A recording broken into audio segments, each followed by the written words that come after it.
Mais c'est vrai, quoi, c'était... Enfin, tu sais, là, quand j'y repense, vraiment, enfin... C'était... En fait, c'est un cauchemar, quoi, que tu vis. Vraiment, tu te dis, c'est possible, c'est un cauchemar. On va me réveiller et en fait, ça va être faux. Enfin, je rêvais juste que, ouais, tout s'arrête. Et que ça s'arrête de s'agiter autour de moi et que tout le monde soit aussi mal que moi. Et c'était vraiment ce que j'avais envie. Et au final, bah, c'est pas possible, forcément. Et du coup, tu te retrouves seule un peu à traverser ça, même si t'es jamais seule parce que t'as tes proches. Et c'est vrai que moi, j'ai eu de la chance parce que... Enfin, je dis vraiment le mot chance parce que je sais qu'il y a plein de gens qui ne sont pas aussi entourés que moi. Et je sais qu'en partie, si j'ai réussi à me remettre et à continuer à vivre comme je vis aujourd'hui, c'est aussi parce que j'ai été hyper bien entourée, que ma famille en était hyper soudée, que mes amis ont été hyper présents pour moi, que la famille de Clément aussi a été très soudée avec moi et ma famille. Et heureusement que j'étais entourée parce que si j'avais pas été entourée, tu dois tout faire tout seul. Et c'est vrai que ça rend la chose encore plus difficile. Et c'est sûr que oui, si j'avais pas été entourée, je pense que je me serais laissée sombrer pendant, peut-être pas toute la vie, mais en tout cas pendant très longtemps. Parce que ouais, tout seul, c'est très compliqué. Même si au final, t'as beau être entouré, c'est quand même toi qui dois faire l'effort et qui doit te relever seul. Mais ça aide, en tout cas, de pouvoir avoir des gens avec qui tu peux parler, avec qui tu peux pleurer, avec qui tu peux juste dire ça va pas et qui comprennent pourquoi ça va pas et qui t'appellent et qui juste passent te voir ou te font un gâteau et voilà, quoi, ou t'aident à prendre ta douche, à te laver. Enfin, voilà, c'est vrai que moi, au début, quand je suis rentrée chez moi, parce que moi, du coup, à l'hôpital, je suis pas restée jusqu'au 21 novembre. Je suis pas restée jusqu'à la fin parce que c'était pas possible pour moi du tout de voir Clément. Enfin, non, c'était pas possible. Du coup, je suis restée le plus longtemps que je pouvais et quand je sentais vraiment que là, j'étais à saturation, je suis rentrée. Du coup, je suis rentrée le 20 novembre au soir chez moi, enfin chez mes parents.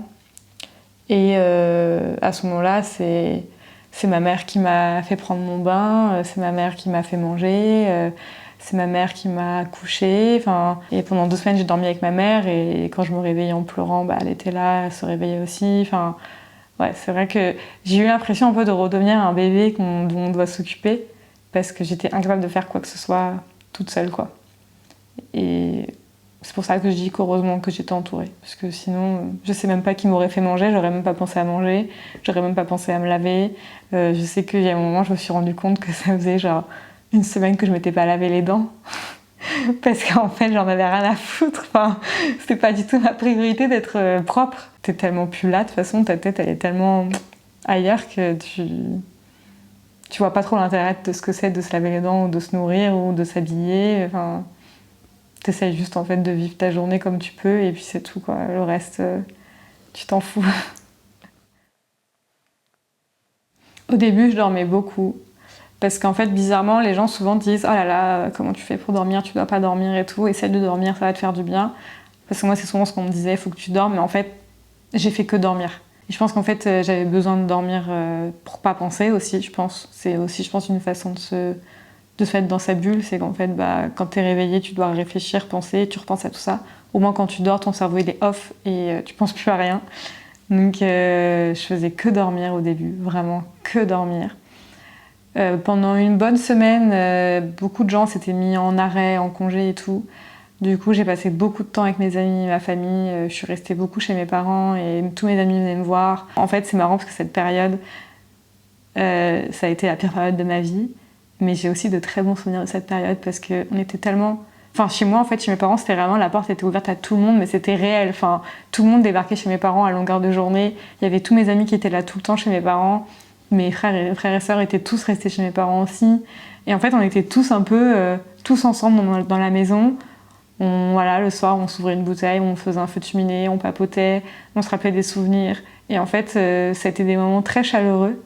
Et ça a été des bons souvenirs au final, tous ces moments passés en famille, entre amis. Donc voilà, au début c'était vraiment que dormir ou être avec mes amis. Et aussi s'occuper du décès parce qu'en fait quand une personne meurt, y a plein de choses à gérer. Et il faut que tu les gères tout de suite et pas dans un mois.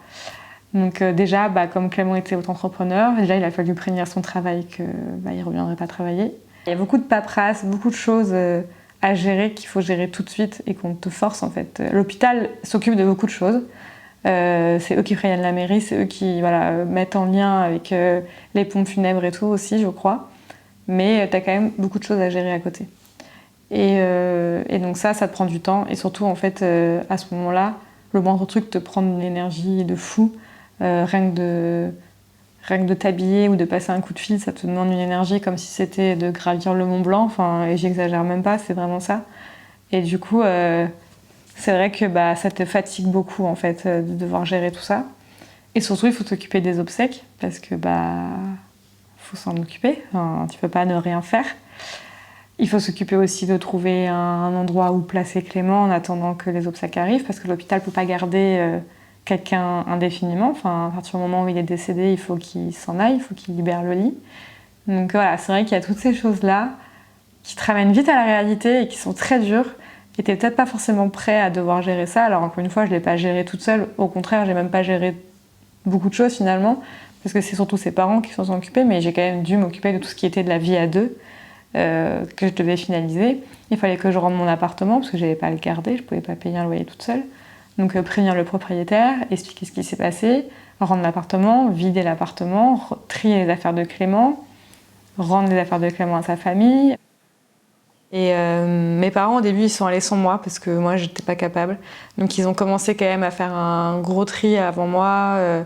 Et en fait surtout ils sont allés nettoyer l'appartement parce que moi quand j'ai quitté l'appartement dans la nuit du 19 novembre, il y avait la bassine pleine de vomi et de sang. C'était le bazar vu que je suis partie un peu en panique, j'avais un peu mis des affaires partout. J'avais un peu laissé tout en catastrophe. Je me souviens il y avait une quiche dans le four.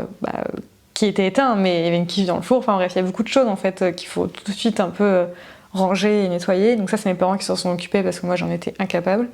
Et puis c'était quand même mes affaires, mon chez moi, donc il a quand même fallu que j'y retourne. Ce qui a été dur, ça a été les affaires de Clément. Ça a été en fait plus l'après, une fois que j'avais déménagé l'appartement et que j'avais ramené ses affaires chez mes parents, enfin nos affaires chez mes parents. Il y avait des trucs à la con qui me faisaient pleurer, comme des lingettes de lave-linge, parce que Clément était très organisé pour le lave-linge. Et il voulait toujours qu'on mette des petites lingettes absorbantes quand on faisait notre lave-linge. Et du coup, je me souviens quand j'ai sorti le sac où j'ai mis tous les produits de l'appartement, genre nettoyant, tout ça, j'ai vu ces lingettes et j'ai pleuré. Et en fait, j'avais aussi gardé beaucoup de vêtements à lui, parce que sur le moment, je ne voyais pas tout rendre à ses parents. Je m'étais dit, j'ai aussi envie de moi de peut-être garder des vêtements, parce que c'est bête, mais il y a son odeur, enfin voilà.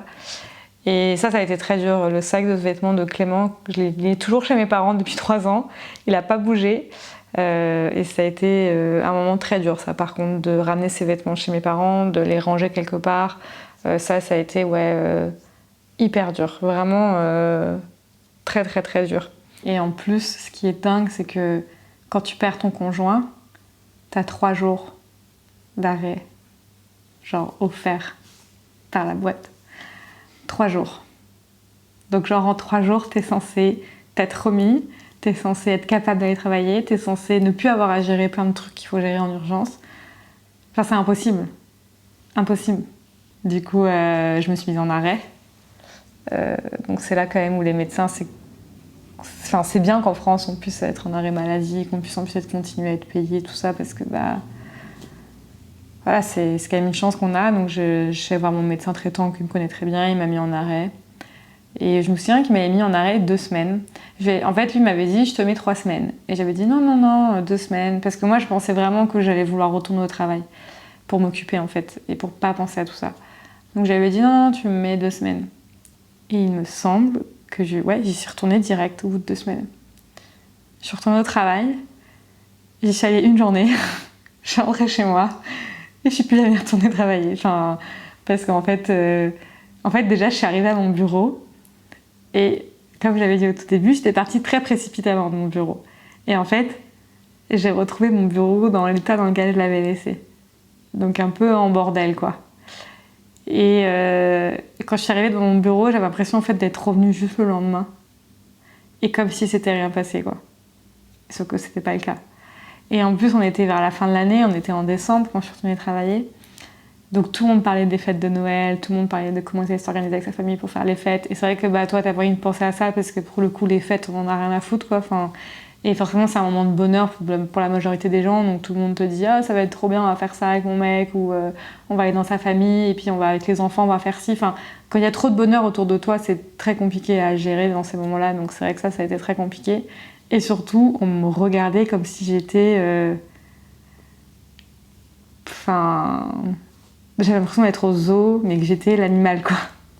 Genre, les gens me regardaient. Et après, je peux comprendre, hein, parce que c'est vrai que bah, du coup, tout le monde était au courant, forcément. Tout le monde avait fait passer le mot. Donc, bah, du coup, tout le monde te regarde. Les gens savent pas trop comment réagir. Les gens savent pas s'ils doivent venir te parler ou pas. Donc, t'as ceux qui fuient le regard, qui te regardent pas. T'as ceux qui te font ça va, comme ça. T'as ceux qui viennent et qui te prennent dans les bras. Enfin, t'as tous les cas de figure. Et il n'y a pas un cas de figure qui est mieux ou pas, hein, mais c'est vrai que du coup, bah, c'est gênant, ça rend le moment très gênant. C'est gênant pour tout le monde, pour moi, pour eux. Et du coup, vraiment, je ne me suis pas du tout sentie à ma place. Hein. Je me suis dit, il faut que je parte, je ne vais pas rester là. Enfin, tout le monde est gêné, je suis gênée. Je ne suis pas prête aussi à reprendre le boulot. Donc voilà, je suis restée la journée. Et en fait, j'ai quitté mon travail tout simplement aussi. J'ai démissionné parce que c'était un travail qui ne me plaisait plus. Et bon, j'avais plus de temps à perdre pour des trucs qui ne me plaisaient plus à ce moment-là. J'ai essayé de m'occuper comme je pouvais, je me suis mise à fond dans le sport. Et du coup, je courais tous les jours. Je me levais très tôt le matin pour aller courir. Parce que c'était la seule façon de me lever, en fait, sinon je me levais pas. Quand j'étais chez moi, triste dans mon lit, je me sentais pas du tout avec lui. Je me sentais très loin de lui. Alors que quand je courais, j'avais l'impression qu'il était à côté, en fait. Et du coup, ça me faisait du bien. Et je suis partie en voyage chez toi, à Montréal. J'avais envie de partir et de revoir une amie en plus qui a vécu la chose avec moi. C'était quelque chose aussi qui me rassurait. Parce que j'étais pas encore prête à l'idée d'aller avec des gens qui ne savaient même pas qui j'étais, qui connaissaient pas Clément. Parce que j'avais encore besoin d'être encore entourée par rapport à ça et d'en parler. Donc, du coup, je me suis dit, je vais te voir, je vais partir à Montréal. Donc je dis à mes parents, je vais à Montréal, je vais voir Cécile, je pars en janvier, je dois regarder un peu les billets, je pense partir entre telle date et telle date. Mes parents étaient très inquiets sur le fait que je sois seule.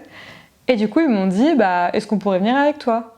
Et mes parents voyagent, mais pas non plus des gros voyages, genre des gros vols et tout ça, ils n'ont jamais fait. Le Canada, ils connaissent pas. Enfin, ils n'ont jamais fait. Ma mère n'a jamais fait.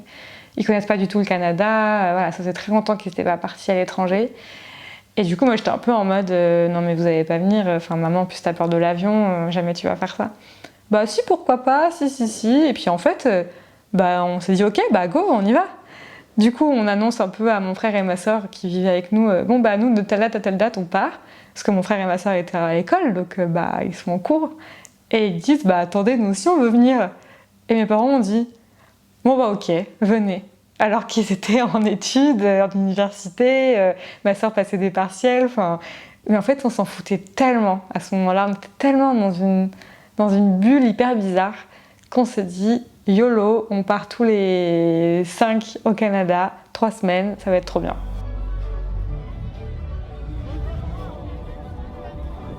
Donc moi au début je suis partie seule, ils m'ont rejoint un peu après mes parents, mais au début je suis venue chez toi quelques jours toute seule. Et mes parents nous ont rejoints et là on a fait un petit trip au Canada et c'était magique. C'était un voyage très calme, très doux. Ça nous a apaisés. On faisait des randonnées en raquettes dans la neige, on entendait que le bruit de nos pas dans la neige, avec un magnifique paysage tout blanc et tout lisse. Et c'était ce dont on avait besoin, comme si la vie était en pause, quoi.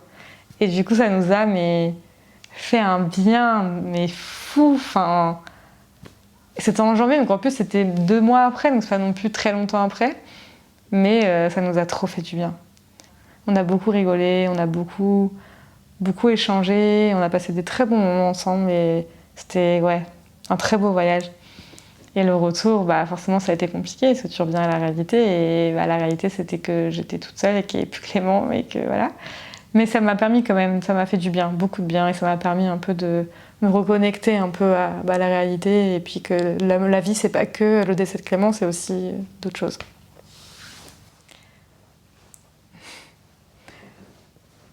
Et après aussi, il m'est arrivé plein de choses un peu bizarres après ça. Des choses que j'arrive pas trop à expliquer et je pense qu'ils sont un peu des choses qui se passent dans le corps et qu'on comprend pas toujours. Mais c'est vrai que déjà, un truc très bizarre que je me suis pas rendu compte tout de suite, ça a mis un peu de temps, à vraiment me rendre compte que c'était vraiment depuis le décès de Clément. Mais depuis que Clément est décédé, j'ai arrêté de faire des rêves. Enfin, je ne rêvais plus. C'était... Alors que moi, je pense qu'il y a plein de gens qui se disent « ouais, bon, ok ». En fait, moi, je rêvais beaucoup. Le matin, quand je me réveillais, je racontais toujours mes rêves à Clément, parce que c'était toujours trop bizarre.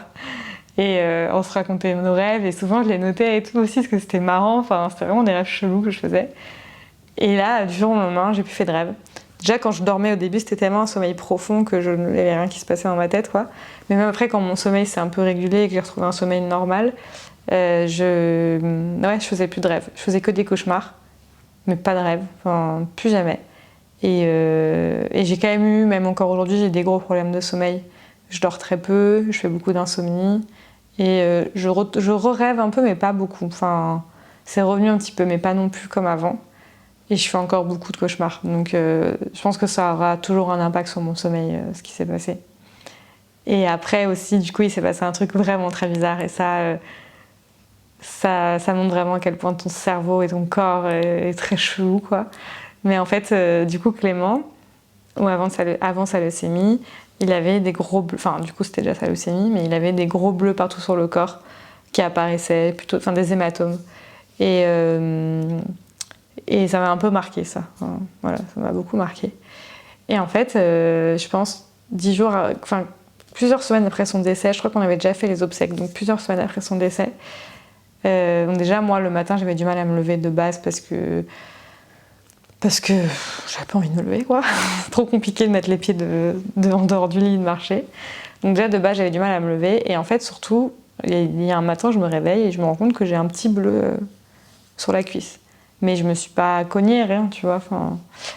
Et le lendemain encore, je me réveille, j'en ai un autre, puis un autre. Et du coup, je me dis, ok, j'ai des bleus, c'est bizarre. Pourtant, je sors pas de mon lit, donc je me cogne pas, je marche pas. Donc pourquoi est-ce que j'ai des bleus ? Et tout de suite, je me suis dit, ok, j'ai fait le lien avec la leucémie de Clément. Mais je me suis dit, moi aussi j'ai une leucémie. Genre, voilà, dans ma tête c'était, voilà, pas de chance, toi aussi tu te tapes une leucémie, toi aussi tu vas mourir. C'était très rationnel dans ma tête, c'était très, voilà. Du coup, je me disais, ça c'est ton tour, quoi. Alors que pourtant tu sais que c'est pas des maladies qui sont contagieuses, enfin qui se transmettent. Tu sais, t'es conscient de ça, mais dans ta tête tu te dis quand même, j'ai une leucémie. Enfin bref, trop bizarre. Et du coup, j'étais très très mal. Enfin, je le vivais hyper mal tout ça parce que j'avais l'impression que j'allais mourir, quoi. Et du coup, le soir quand je me rendormais, je me disais demain je me réveillerai pas, quoi. Enfin, ça y est, c'est cette nuit, quoi. Enfin bref, horrible. J'avais des pensées très très très très bizarres à ce moment-là. Et je voulais pas en parler à mes parents parce que je me disais que j'allais les inquiéter. Et je voulais pas qu'ils s'inquiètent et tout. Du coup, je me suis dit je vais rien dire. Sauf qu'en fait, il y a un matin où tout ça, c'était trop dur psychologiquement, en fait. Et du coup, il y a un matin où j'arrivais vraiment pas à me lever et j'étais en crise de larmes dans mon lit et tout, et vraiment j'arrivais pas à me lever, j'étais tétanisée des jambes, je n'arrivais même pas à me lever de mon lit. Et du coup ma mère vient me voir, elle me dit mais qu'est-ce qui se passe et tout, et je lui dis écoute maman, je vais te montrer un truc mais s'il te plaît panique pas, quoi. Enfin, et là du coup j'enlève ma couette et je lui montre mes jambes, et donc mes jambes pleines de bleu, et ma mère elle a pas du tout paniqué, elle m'a regardée et elle m'a dit Virginie, t'inquiète pas, t'as pas de leucémie, parce qu'elle me sort, statistiquement c'est pas possible que toi et Clément vous ayez eu la même maladie, sachant que la leucémie que Clément a eue, ça touche je crois 1% des leucémies, enfin genre c'est vraiment un chiffre minime, donc il a eu vraiment un truc très très rare. Une leucémie où tu décèdes en 2 jours, c'est très très rare.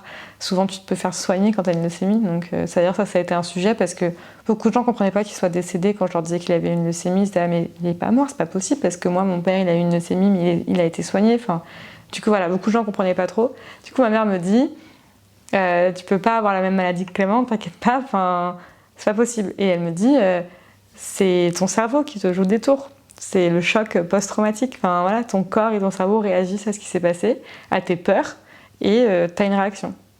Et moi j'étais là, bon. J'étais là, c'est pas possible. Et elle me dit, écoute, si ça peut te rassurer, on va te faire une prise de sang, puis on va voir si t'as un taux de plaquettes 10 fois trop élevé comme Clément, ou si t'as les mêmes résultats que lui, là on pourra s'inquiéter. Du coup, je suis allée faire une prise de sang, et j'ai eu les résultats, tout allait très bien.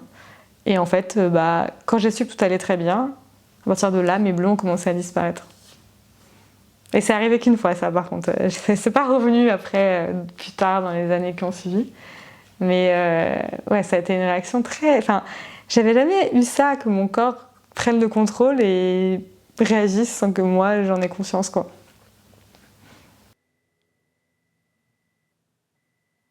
Le deuil, c'est un mot qu'on te dit très vite et que toi, tu emploies aussi très rapidement dans tes phrases. On te dit « tu vas faire ton deuil ». C'est comme ça, le deuil, il faut que tu fasses ton deuil. Enfin voilà, c'est vrai qu'on te parle très vite du deuil quand tu perds quelqu'un, enfin, que ce soit ton conjoint ou quelqu'un d'autre, hein, on parle très vite du deuil. Et c'est vrai que moi, je me disais, je me souviens quand tous ces gens me parlaient du deuil, j'étais là, mais c'est quoi le deuil? Enfin, c'est quoi ce mot? Enfin, je le connaissais, mais je l'avais jamais vraiment vécu aussi intensément, donc je savais pas ce que c'était vraiment. Et encore aujourd'hui, j'ai du mal avec ce mot, le deuil, parce que déjà, j'aime pas ce mot, forcément, parce que ça ramène à quelque chose de négatif, enfin, d'une étape difficile en tout cas. Et puis en plus, je trouve que ça veut rien dire. Et vraiment, s'il y a une chose que j'ai appris en faisant mon deuil, du coup, c'est que chacun a son propre deuil. Et du coup, chaque deuil est différent. Donc du coup, bah, c'est un mot qui veut tout rien dire, parce que finalement, le deuil sera différent pour moi et pour une autre personne. Du coup, bah, on n'aura pas la même définition du deuil, on n'aura pas la même façon de le vivre. Donc au final, ce mot ne veut rien dire pour moi. J'aime pas du tout ce mot. Mais bon, c'est une réalité. Quand tu perds quelqu'un, tu fais ton deuil. Et en fait, le deuil, ça va être plusieurs étapes par lesquelles tu vas passer et qui vont t'aider à avancer et à réussir à revivre sans la douleur que tu avais au moment où tu as perdu la personne. En gros, je pense... En fait, j'ai pas de définition, mais pour moi, c'est comme ça que je le vois et que je l'ai vécu. Et sauf que, bah, en fait, le deuil, tu te rends compte que... il y a plusieurs étapes, donc tu les vis, les étapes. Il y a la douleur, la colère, la tristesse, le déni. Moi, je l'ai pas eu, mais voilà, le déni. Et en fait, ce qui est bizarre, c'est que bah, tu vas faire la première étape, la deuxième étape, puis après tu vas revenir des fois à la première étape qui va être la tristesse, où tu vas faire que pleurer. Et c'est vrai que moi, j'avais du mal à comprendre comment je pouvais arriver, on va dire, à l'étape 4 qui était l'acceptation. Et puis 2 semaines après, finalement, me retrouver à l'étape 1 qui était de pleurer sa race, j'allais dire, mais qui était de pleurer à chaudes larmes dans ton lit tout le temps. Et du coup, j'étais hyper frustrée de me dire, mais je comprends pas, je pensais que j'avais avancé. En fait, j'ai pas avancé parce que je retourne en arrière. Et en fait, bah, tu comprends avec le temps que, en fait, non, le deuil, c'est un peu les montagnes russes, c'est un coup tu vas être triste, un coup tu vas être pas triste, un coup tu vas accepter, un coup tu vas plus accepter, un coup tu vas être en colère, un coup tu vas plus être en colère, et puis hop, t'es de nouveau triste, enfin, et en fait c'est un éternel recommencement. Et même encore aujourd'hui, il y a des jours où je vais me retrouver dans le même état qu'il y a 3 ans quand j'ai appris que Clément est en train de mourir. Je vais ressentir les mêmes choses, je vais repleurer aussi fort, je vais être aussi triste, je vais avoir autant envie de vomir, enfin, mais ça ne voudra pas dire que je suis repartie en arrière. C'est juste que bah, les étapes, elles sont toujours là, les différentes phases, elles seront toujours là, c'est juste qu'elles seront moins là régulièrement. Et du coup, tu seras moins triste tout le temps, tu seras moins en colère tout le temps, mais de temps en temps, tu le seras de nouveau. Pendant une journée, 2 journées, peu importe, mais ce sera pas aussi constant et aussi présent qu'au début de ton deuil, quoi. Et sauf que ça, bah, moi, je savais pas tout ça. Enfin, j'ai un peu vécu mon deuil, je pense comme tout le monde, bah, à tâtons. Tu sais pas trop ce qui va se passer, ce que tu vas ressentir, dans quel état tu vas être. Tu découvres en fait parce que tu connais pas. Et du coup, je me suis beaucoup renseignée parce que je n'arrivais pas à comprendre ce que je ressentais. Et j'arrivais pas à comprendre surtout si c'était normal. Moi, j'avais vraiment besoin de me rassurer, de me dire je suis pas en train de devenir folle, je suis pas en train de tomber en dépression. Parce que je pense, en tout cas, j'ai jamais eu de mots scientifiques sur ça, mais je pense que j'ai pas fait de dépression. En tout cas, on me l'a jamais dit, j'ai jamais été soignée comme si je faisais une dépression. Donc, c'est vrai que j'avais peur, voilà, de tomber en dépression, j'avais peur ça fait peur tous ces mots. On te dit tu vas déprimer, tu vas avoir peut-être des pensées suicidaires. Enfin, c'est des choses qui te font peur. Et du coup, moi, j'avais très envie de me rassurer et de me dire, ok, qu'est-ce que je ressens, qu'est-ce que ça veut dire, et ça veut dire, est-ce que ça veut dire que je vais m'en sortir ou pas, quoi. En gros, c'était un peu ça. Donc je me suis beaucoup renseignée, j'ai regardé beaucoup de vidéos, j'ai lu des livres sur le deuil. Et en fait, t'apprends plein de choses, mais t'apprends surtout que bah, le deuil, il est propre à chacun, il n'y a pas trop de règles en fait. Il n'y a pas de... t'as perdu ton mec, bah, les étapes ça va être ça, et au bout de 6 mois ça ira mieux. Et en fait, c'est vrai que c'est faux, enfin, il n'y a pas ça, du coup. T'as perdu ton copain, ton enfant, ta maman, ton papa, ton frère, ta sœur, bah, tu peux peut-être vivre ça, puis tu vas peut-être vivre ça aussi, puis tu vas peut-être ressentir ça. Mais si tu ressens ça, t'inquiète pas, c'est normal, enfin, n'aie pas peur, enfin voilà, mais tu vas pas avoir de mode d'emploi. Et en fait, ce qui est aussi dur dans le deuil, je trouve, c'est que t'as pas de date de fin. Tu te dis pas, ok, bah, dans un an, c'est bon, ça ira mieux, je serai de nouveau en pleine forme, je serai de nouveau amoureuse ou pas, je serai de nouveau en train d'avoir un nouveau travail. Enfin voilà, tu n'as pas d'objectif, tu n'as pas de deadline. Et ça, c'est hyper dur parce que du coup, tu peux pas trop visualiser, tu peux pas trop te projeter. Et c'est vrai que ouais, c'est plus à vivre sur le moment présent, essayer de comprendre au mieux ce qui se passe et de l'accepter et de le vivre pleinement. Et un jour, ça ira mieux, mais tu sais pas quand. Et du coup, le deuil, c'est un peu ça. Moi, si j'avais une image, ce serait un peu un espèce de gros boulet que tu traînes. Mais vraiment, c'est ça. Enfin, tu marches dans ta vie et t'as un truc qui te retient en arrière, quoi. Et au début, c'est hyper lourd et à la fin, ça devient moins lourd, quoi. Et pour moi, le deuil, c'est vraiment ça. C'est un gros truc, là, qui te colle et qui t'empêche un peu de vivre ta vie. Et au quotidien, c'est très compliqué à gérer. Et puis, petit à petit, ce truc, bah, tu l'auras plus, quoi. Et il disparaîtra. Pas vraiment, parce que je pense que toute ta vie, tu auras toujours un petit truc au fond de toi qui te fera penser encore à tout ça, mais en tout cas, il sera moins présent dans ton quotidien, quoi. Et du coup, moi, c'est vrai que quand Clément est décédé, on nous a tout de suite proposé l'aide d'une psychologue à l'hôpital, tout de suite. Il y avait une psychologue qui était là et qui nous a dit bah, moi, je suis ici, je suis là pour vous répondre à vos questions, si vous avez besoin de parler. Voici ma carte et sinon bah, je suis là à l'hôpital toute la journée, donc si vous avez besoin de moi pour parler à l'hôpital, je suis là, quoi. Et moi sur le moment j'avais pas du tout envie de parler à une psychologue et c'est plus que quand j'ai commencé à faire mes bleus, à avoir l'impression que j'allais mourir, que j'allais pas me réveiller, tout ça, mes parents m'ont dit ce serait peut-être bien quand même, t'as l'air quand même bien traumatisée, ce serait bien que tu parles avec une psy. Donc il a fallu que je trouve une psychologue comme ça, un peu au pif. Et du coup j'en ai testé une qui m'a pas plu du tout. Et après, j'ai arrêté, j'ai fait une séance avec elle et je ne l'ai plus jamais revue. Et j'ai attendu un an après, en fait, pour voir une psychologue. Parce qu'en fait, bah, je me rendais compte que j'étais pas heureuse du tout dans ma vie. Et surtout, je m'autorisais pas à être heureuse, en fait. Et je voulais plus être heureuse. Et je rejetais un peu tout ce qui pouvait être positif dans ma vie, je le rejetais parce que je voulais surtout pas avoir du bonheur. Enfin voilà, c'était un peu compliqué. Puis ça faisait un an, du coup, bon, on dit toujours que les un an, c'est une étape compliquée. Et en même temps, c'est une étape où tu vas aller, apparemment, de ce qu'on dit, et c'est vrai, en tout cas, je l'ai vécu comme ça. Mais les un an, c'est un peu le grand pas. Parce que ça y est, ça fait un an. Pendant un an, t'as été triste. Pendant un an, t'as eu tous les premiers anniversaires sans lui, les premiers bidules sans lui, tout ça. Et du coup, au bout d'un an, c'est bon, t'as fait toutes les premières fois, entre guillemets, sans la personne. Et du coup, un an, c'est vrai que moi, j'ai ressenti comme ça, mais c'est un grand pas en avant. Et tu te dis, c'est bon, maintenant, j'ai le droit de vivre. Alors que pendant un an, t'as pas le droit de vivre parce que tu penses sans arrêt à l'autre.